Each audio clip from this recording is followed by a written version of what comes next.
মন্তব্য কিবা ক'বা? আজি ভাল লাগিল আজি কাৰণ 2025 আজি প্ৰথম ৰবিবাৰ সেইকাৰণে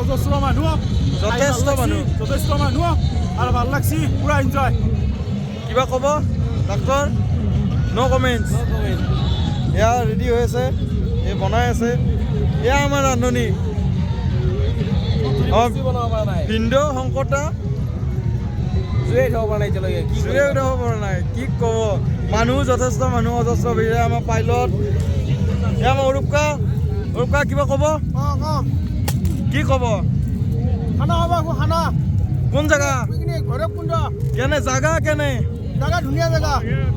কেৱল ছায়াৰ অলপ অভাৱ গছ গছনি লাগিব। গছ গছনি নহ'লে বৰষুণ নহয়। হয়, আমাৰ জুবিন গাৰ্গক আনিব লাগিব ইয়াত গছ গছনি ৰুবৰ কাৰণে। চৰকাৰে বহুত গছ ৰুলে কিন্তু কাম নাই। ভৈৰৱকুণ্ডত গছ নাই। ইয়াত ৰোৱা নহ'ল। আপুনি কিবা ক'ব? এয়া ৰাতুলমা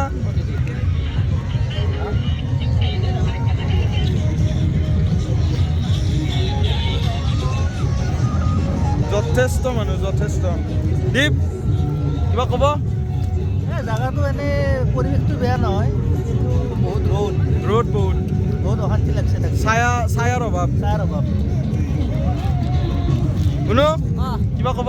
মানে কি ভালে লাগিল, অলপমান জাগা কাৰণে প্ৰব্লেম মানে খাচ নহয়।